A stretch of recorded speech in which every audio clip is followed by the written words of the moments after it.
नमस्कार दोस्तों, मैं आपका दोस्त विवेक पवार स्वागत करता हूं आपका policyplan.com के YouTube चैनल में। दोस्तों, अच्छे टॉपिक के साथ हम लोग आपके पास आते हैं। आज की वीडियो का टॉपिक रहने वाला है म्यूचुअल फंड के रिटायरमेंट बेनिफिट फंड्स। तो जितने म्यूचुअल फंड हाउस है, हर एक के पास एक रिटायरमेंट के लिए स्पेशल फंड निकाला गया है। उसके बारे में पूरी जानकारी हम लोग इस वीडियो में आपको देने वाले हैं। ये फंड के क्या क्या बेनिफिट्स है, अगर ये फंड लेना है रिटायरमेंट का तो इसकी क्या स्ट्रैटेजी होगी, कौन कौन से फंड हाउस के फंड्स यहाँ पे अच्छे काम कर रहे हैं, हमें कैसे प्लान करना है, इसके बारे में पूरी जानकारी आपको मिलने वाली है दोस्तों। तो प्लीज इस वीडियो को आखिर तक वॉच कीजिए, आपके लिए बहुत फायदेमंद होगा दोस्तों। तो दोस्तों शुरू करते टॉपिक को। सबसे पहली बात, जितने भी प्राइवेट सेक्टर में लोग काम करते हैं और आज की डेट में तो गवर्नमेंट सेक्टर में भी पेंशन नहीं मिल रही दोस्तों, तो सबको अपने रिटायरमेंट के बारे में प्लानिंग करनी जरूरी है। तो रिटायरमेंट या पेंशन प्लानिंग बहुत ही मैटर करता है। तो दोस्तों, जैसे जैसे उम्र बढ़ती जाएगी वैसे वैसे फाइनेंशियल डिपेंडेंसी भी बढ़ती जाएगी। तो हम चाहेंगे कि अपनी फाइनेंशियल डिपेंडेंसी किसी और के ऊपर ना हो, खुद का जो फाइनेंशियल प्लानिंग है वो खुद के ही बलबूते पे करे और किसी के ऊपर हम लोग निर्भर ना रहे।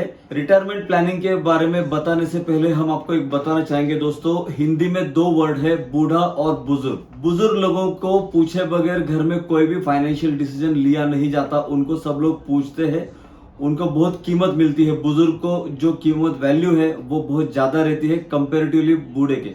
दोनों की एज सेम है, ओके, लेकिन बूढ़े और बुजुर्ग में बहुत बड़ा अंतर है। क्यों?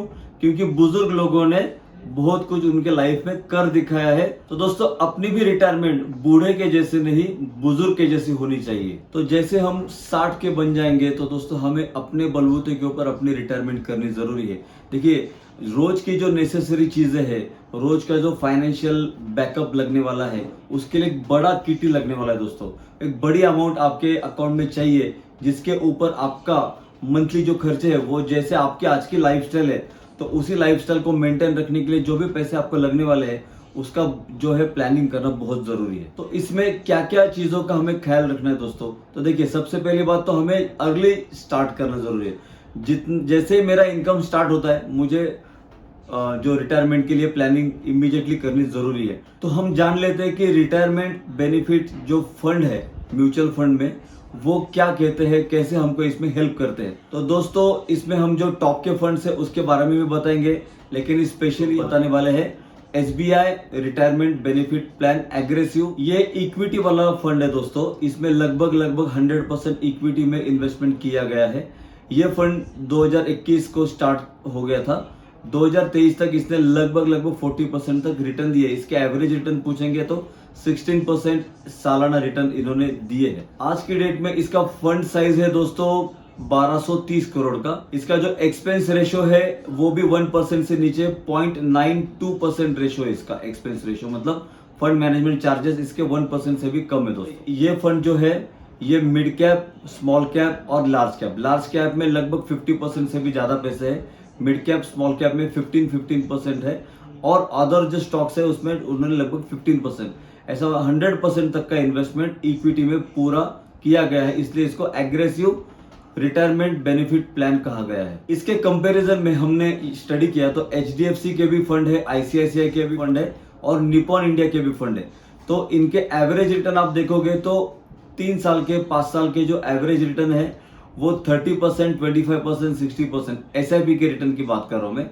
इसमें आप SIP के थ्रू जाएंगे तो आपको बहुत कम इन्वेस्टमेंट में आपका जो गोल है वो आप कैच कर सकते हो बहुत इजीली। तो इसमें 5 साल का लॉक इन होने के अलावा इसमें एंट्री लोड, एग्जिट लोड दोस्तों बिल्कुल भी नहीं है। जैसे कि ओपन एंडेड फंड है और ये जो फंड है 5 साल का लॉक इन वाला रिटायरमेंट का, इसमें क्यों जाना है? ओपन एंडेड फंड बहुत सारे लोग वही प्रीफर करते हैं, लेकिन इस फंड को हमें क्यों चूज करना है ये भी हम लोग जान लेते हैं दोस्तों। देखिए, म्यूचुअल फंड है वो फंड है लेकिन प्लानिंग के सिवा फंड है, ओके।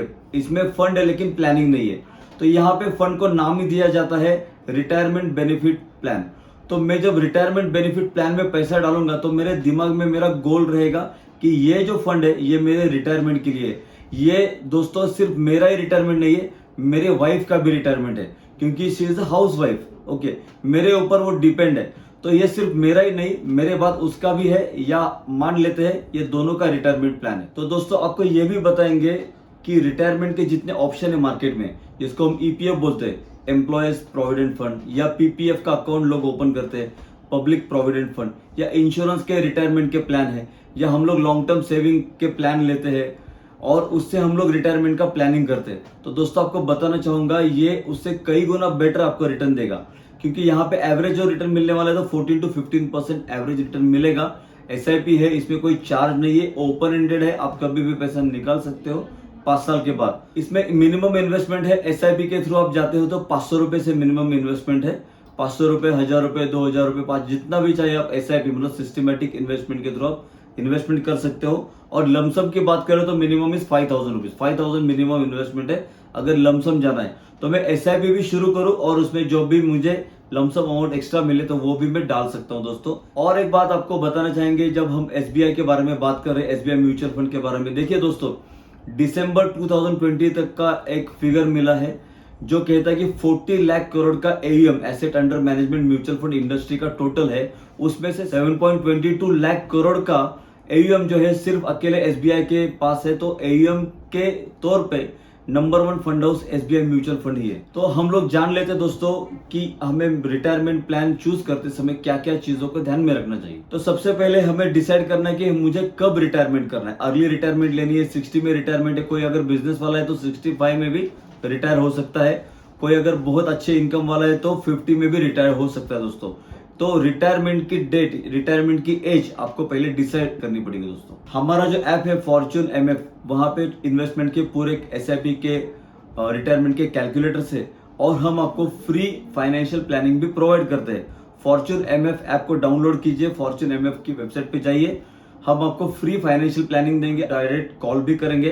तो हमारे एक्सपर्ट आपकी एज, आपके एक्सपेंसेस जानकर आपको कैसे फाइनेंशियल प्लानिंग करके देना है इसके बारे में पूरा गाइडेंस देंगे, वो भी फ्री ऑफ कॉस्ट। तो दोस्तों यहाँ पे हम लोग आपको एग्जांपल देके एक इस वीडियो का एंड करेंगे कि कोई भी बंदा आज की डेट में जिसका खर्चा महीने का एक 25-30 हजार है, जो 25 साल के बाद जाएगा उसका खर्चा लगभग 70-80 हजार के ऊपर इन्फ्लेशन को पकड़ के, तो उसको कैच करने के लिए कम से कम 50 हजार भी खर्चा कैच करना हो तो मिनिमम अकाउंट में चाहिए उसके 1 करोड़। आपके कॉर्पस में आपको 1 करोड़ बनाने हैं तो कितना इन्वेस्टमेंट करना जरूरी है, हम आपको उसका एक आइडिया दे रहे हैं दोस्तों। तो एसआईपी में दोस्तों आपने अगर 5000 रुपए पर मंथ डाला और 25 साल तक आपने कंटिन्यूसली पैसा डाला, 14% से इसमें रिटर्न्स आए और 25 साल तक आपने कंटिन्यूस पैसा डाला, तो आपकी इन्वेस्टमेंट हो रही है यहाँ पे 15 लाख की और आपके पैसे बन रहे 1 करोड़ 15 लाख रुपए।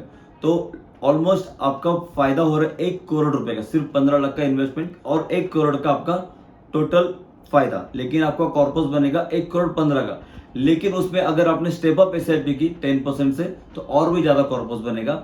और यहाँ पे आपने अगर कुछ लमसम इन्वेस्टमेंट की तो भी आपका कॉर्पस बनेगा। दोस्तों देखिए, इन्फ्लेशन को बीट करने वाला एक ही इंस्ट्रूमेंट है, दैट इज इक्विटी। लेकिन लॉन्ग टर्म में हम लोग यहाँ पे ट्रेडर नहीं, हम लोग यहाँ पे इन्वेस्टर बन के इन्वेस्टमेंट करने वाले दोस्तों। लॉन्ग टर्म इन्वेस्टर हमेशा ही जीतता है और लेमैन के लिए म्यूचुअल फंड की एसआईपी इज द बेस्ट। और रिटायरमेंट बेनिफिट प्लान लेने से आपके माइंड में गोल ओरिएंटेड आपने इन्वेस्टमेंट किया है, ये आपके माइंड में रहेगा और ये पैसा आपका रिटायरमेंट के लिए ही आप यूज करेंगे तो बहुत बेनिफिशियल रहेगा। तो दोस्तों इसी के साथ इस चैप्टर को हम लोग खत्म करते हैं, मिलते हैं अगले वीडियो में। वीडियो को आखिर तक वॉच करने के लिए धन्यवाद दोस्तों।